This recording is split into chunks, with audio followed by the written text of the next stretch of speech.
Alright guys, a little windy today, but today I want to do the steering column. It's a mess on my test bench, but doing IT work and way too many projects going on. So, well, at least I'm trying to finish a few of these bigger projects.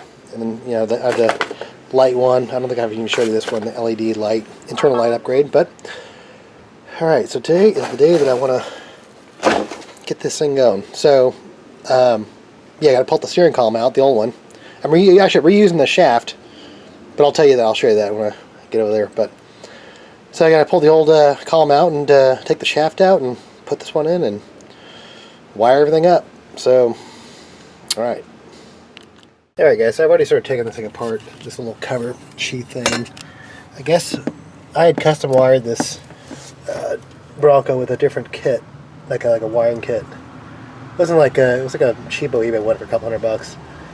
It works perfectly. I just these are the horn buttons, so I can't. I'm trying to figure out. I'm not trying to figure out. I just trying to decide. I kind of like the individual wires that I can pull them out individually, because when my horn broke, I was able just to pull, like when the horn shorted out in here, right? And it was actually what's weird. It's like when I would either turn or hit a bump, the horn would go off. It was weird. So the nice thing is I was able to pull just the individual horn wires out and not have to. You know, undo the whole connector. So if I put a new molded connector in there, I can do individual wires. So I'm thinking I might keep it like that, just because I do actually like being able to pull that out in case there's an emergency. Yeah, you can see these are thicker wires because they send more voltage. This thing is not activating a relay. It's actually sending the full current through the actual thing there. So, so yeah, there's a couple bolts in there. See these holes? That's what those are for. To feed up a socket with an extension up there. Then I have to take off that part down there, and then this long thing right here is to, you know, you have to fish the column through. The shifter lever mechanism is on the other side. That's why they have it like that. But all right, so this is always a kind of pain in the ass. I think I can take it out, leaving the whole thing in one piece. But all right. So try to get position in here. So this is because I have Hydro Boost and I have this big bracket right here and it's really cramped in there. But I have to take this little like retaining little clip collar thing off there. Right there. There's a bolt on your side, carriage bolt. And this is the old shifter mechanism right here that I don't use anymore. And this is actually one of the reasons I'm taking it out. I just don't use it anymore. So that was my aftermarket shifting collar. But I should be able to just undo it right here and pull that bolt out and just take a few of these things off, and pull it out of there. So, all right. So let me get going to that. It's gonna take me a while, but there's 3 screws. It's all gonna be really hard to get to. So, all right, guys. So now that I have this going, I'm gonna mark each color so I know what's what. You know, the color on both sides. I know they're different, so now I know which is like the turn signal, horn, all that stuff. So, all right, you know, left turn, right turn, that kind of stuff. All right, guys, so I created like a little chart here, you know, of this is the car side, that's the column side. That way I know kind of where they're at. So in case the colors are different between the automatic and the manual, I can kind of go back this and do a kind of conversion. So I know what's what. So I know, okay, well, does yellow equal yellow plus white or yellow blue white? I can create like a conversion on this side. So, and then you poke it back to the right side. So. Alright guys, so now that I have this thing totally unbolted, I'm going to see if I can fish it down through, get it. The main thing is the shift collar. This is not the shift collar, but this, getting that fished back through there. That's going to be the hardest part. At least with the manual, since I took those off, I don't even need to, I can just put it right through without having to worry about that. Alright. Alright guys, there's the 73 automatic column. This is they only made this column for 1 year. They changed the, I think what they do is I think they put the hazard lights up on top there. But So yeah, I remember even just getting the wiring for this was kind of difficult, but now I need to translate these to the newer ones. I just gotta see if the wires are the same color.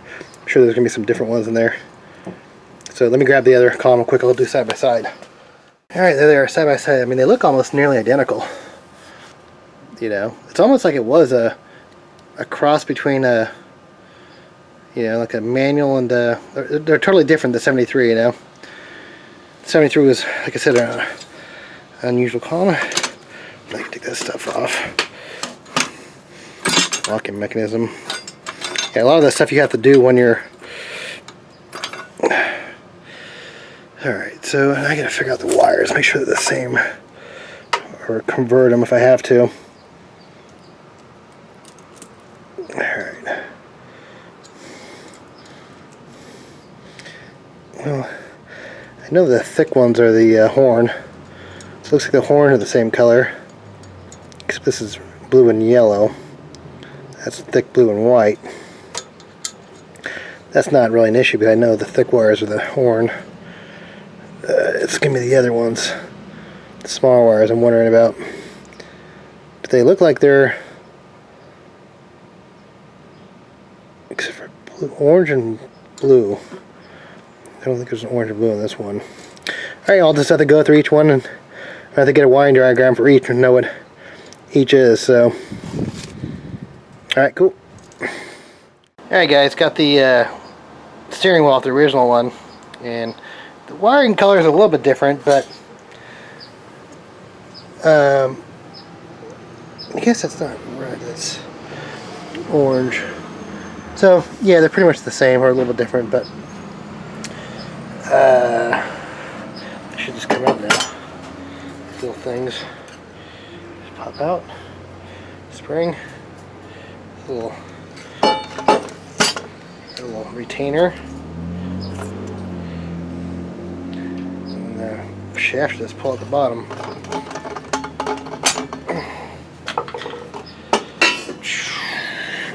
And that's really all I'm taking out of here.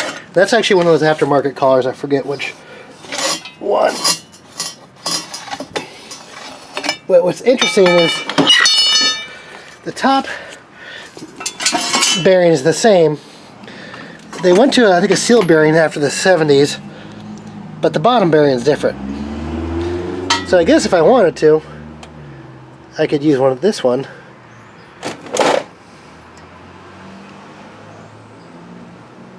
Because that should just pop right out the bottom. But I think the, yeah, this is actually more like the, this is definitely the better bearing. But that wouldn't fit in there. That obviously would pull through. Sorry. So yeah, the bearing is different.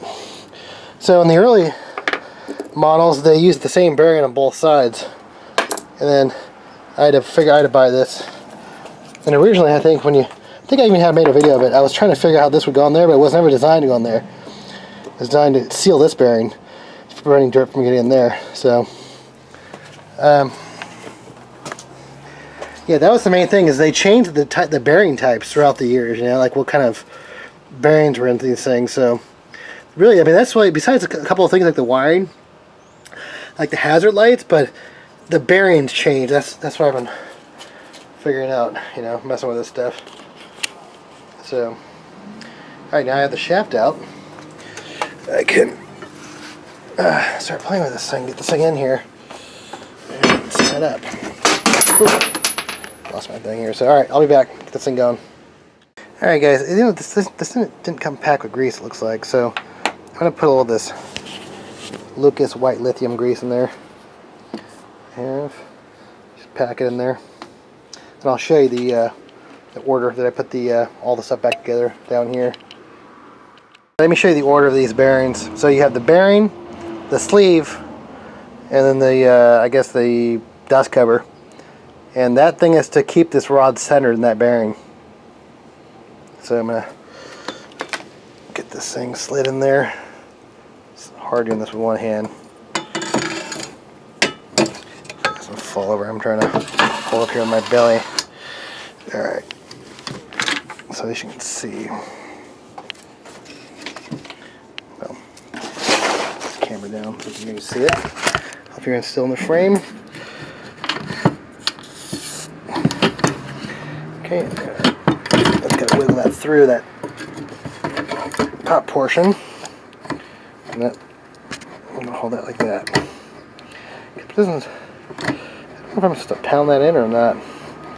Originally, that other one was stuck in there, like I had to pound it in there, but this is actually the adjustment right here, this collar. That's how I control the depth. And I'll show you that in a couple minutes here.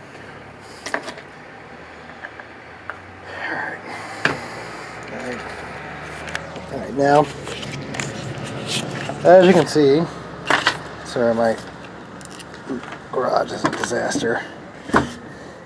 Alright, then we have this sleeve. It goes on this side. I'm going to lube it up with my lithium grease here. But that side goes there, and I'll be back. I'm going to lube it up first. Alright, so now you see the spring on there. And that basically keeps this thing, it's kind of a weird, it's kind of hard to explain, but this thing actually keeps it like that. And it keeps it all tight. It doesn't, it's not tight. It's designed to have some like wiggle room and move around. That's what the spring is for. So the shaft will kind of move a little bit. So you do have a little sort of a spring action in there. I don't know if they do that on purpose for road impact or what it is, but so it's sort of like a shock absorber. Okay, so what's next? I'll show you the. I got that steering wheel right here, and the back. All right, guys. So the next thing I gotta do is I gotta get these roll pins in there, and that's actually what turns the turn signal on or off. It basically clips and hits those little things right there, those little tabs, as it goes back and forth. Alright, let me get that pounded in there. Alright, so I thought I'd describe this right here while I have it sitting here, and this is going to be hard when I have the steering wheel on it. These roll pins, these two roll pins, are supposed to be centered like right in the middle of that thing, the indicator. So like right in the center of that thing. That way when you're click, no, oh shit. You know, boom, boom. And what I realized, like when I get a new one of these, it takes a while for the thing to work itself in. It's really hard for the first couple times, or at least for a while, you know. Alright. Alright guys, here's my original little thing. I don't know what the deal was. It was always shorting out. I don't know. I mean, it was a pain in the ass from the get-go. So hopefully I have better luck with this one. Yeah, that's actually why I specifically have this. So if this thing starts shorting out again, I'm just going to yank those wires and be done with it, man. I'm going to just get like an external horn. So I'm sick of dealing with it. But yeah, I got this steering wheel, like this Grant one, like probably 15 years ago.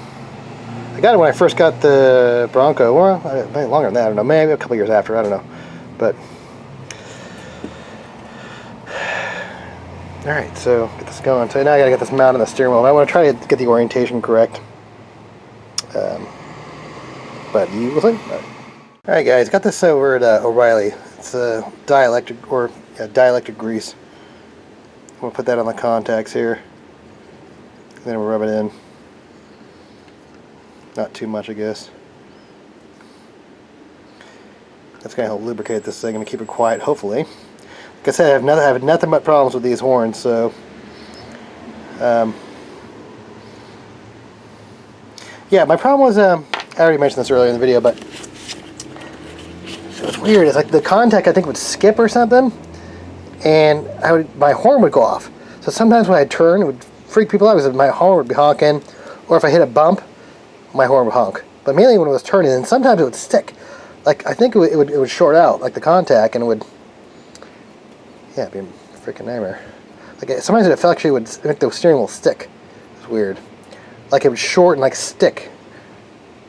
Like it freeze the steering wheel. It's hard to, but you hear like all this pop crackle. You could hear it smoking in there. It was crazy. So, all right, so that's lubed up. All right, so now I got to put the steering wheel back on here.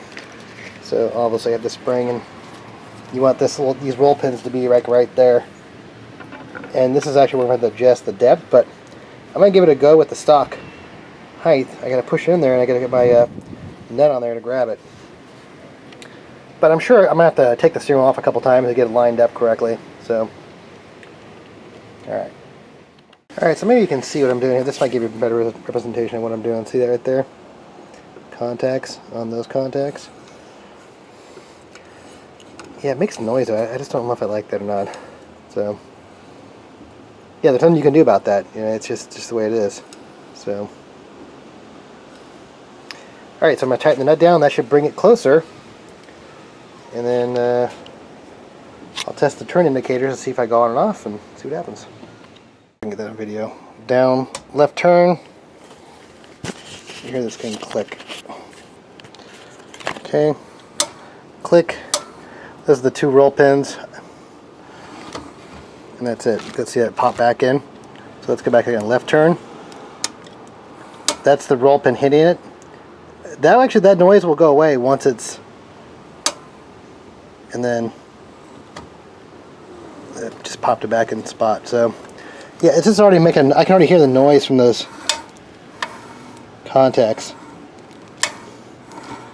Yeah, I might have to do some adjustments in there, but hear that noise? It's very annoying. Alright guys, so this thing's pretty much ready to go for the put back in the truck here. I'm sure this is going to definitely piss me off sooner or later, that noise. So, alright, so it just grinds. I don't know what the deal is. I wonder if this factory is like that. I don't know. But, alright, so get this thing back in there. See what's up. Oh yeah, I did this actually quite a while ago, but I drilled second holes on here, and that actually allowed me to bring the column down in the front like about 1 inch. What that did was I brought the steering wheel up in the back, so it gave me more leg room. So also I'm using a smaller steering wheel, so it's, yeah, it brings it up, so it brings the column up. Alright, don't forget these things. I forgot the retainers and seal thing here. It's probably going to be a nightmare trying to get that through there, so yeah, I was also able to get that piece on. Because I don't have to fish, I don't actually have a thing sticking out here, like the shifting mechanism. I don't have to worry about fishing it through there anymore. So I was able to put it back on, which is a lot easier with the column not being in the way. It was even difficult with the column not in there, so alright. Figured this might happen, so now I have the steering wheel backwards. I gotta pocket back off, and I actually decided to increase the gap a little bit. Just so I can get some lube in there if I case, I can lube it up while it's breaking in, I guess. Alright. And guys, now it's just ready. Time to hook up those wires. Got the rest of the steering stuff done. All the things back together. Right there. That's the shift collar. That's my U-joints. Yeah, that steering shaft was the whole thing was actually made by custom made by Thomas Bronco in Oregon. Yeah, I've had that for probably about 3 or 4 years. Alright. Alright guys, got the turn indicator back on. That actually works. I just tested it, I walked around, and it all worked. Alright. So now I gotta get the horn button. Before I custom made some wires, but I have to desolder it and use these things over here. So, alright, I'll come back and test that. Alright guys, finally done with this thing. I don't know if you can hear this. That works. Awesome, awesome. Horn works again, man. So, a couple times I was bugged I didn't have a horn, you know. But,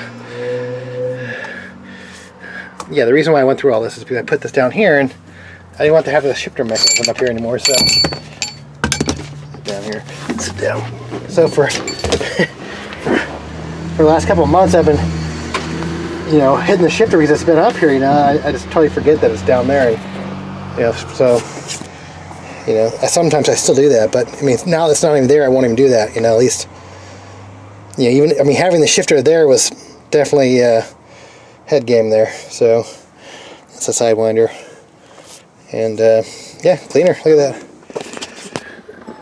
No more shift collar. So I think once I get this thing worked on a little bit more, and you know, I might close that gap up a little bit. But for now, I'll just keep it like that. But cool, because this is also going to put a little less tension on the springs. You know, the horn springs to not grind in so much. All right. Cool.